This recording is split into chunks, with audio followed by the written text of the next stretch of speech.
Democratic debate is all about lively discussions between people with different opinions, but sometimes the debate is manipulated. An often used tactic is called polarization. It means boosting the most extreme points of views while making all the opinions in between disappear. Stay with me to find out how this kind of manipulation works and why it is a danger to democracy. Democracy is built on debate and exchange of opinions. To reach a solution on a common problem, we discuss, present our best arguments, and listen to the arguments of others. If somebody wants to distort this way of decision-making, they can do this by making us focus only on what divides us and forget what unites us. They boost and exaggerate the most extreme opinions and arguments while trying to hide everything that is moderate or nuanced.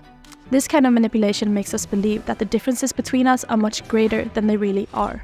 It also makes it difficult or even impossible to make compromises and reach solutions. What's the danger? See what our expert has to say about it. When more moderate viewpoints disappear from the discussion, we stop talking to each other and stop looking for compromises and solutions. We are stuck. It's a vicious circle. Artificial polarization turns into real polarization, which is then artificially boosted again.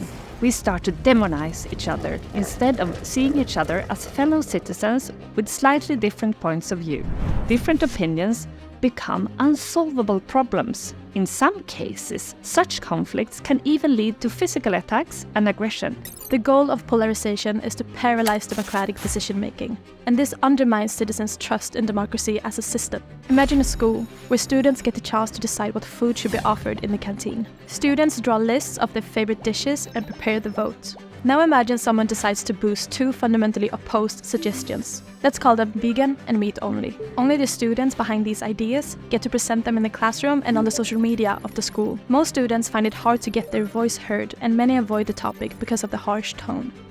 But some join one of the two extremes since they seem to be the only voices that count. In the end, the chances of agreeing on a new menu are tiny and the atmosphere at school becomes unpleasant.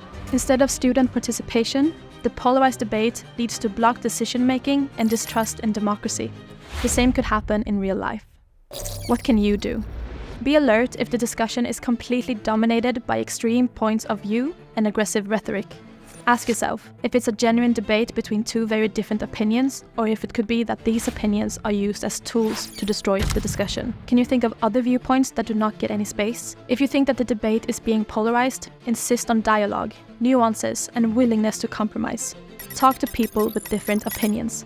Be curious and have an open mind. Search for common ground.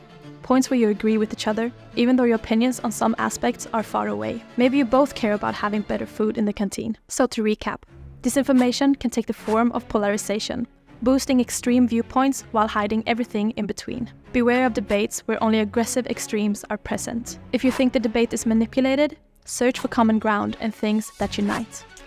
Check out our website to learn more about the European Parliament and the 2024 elections.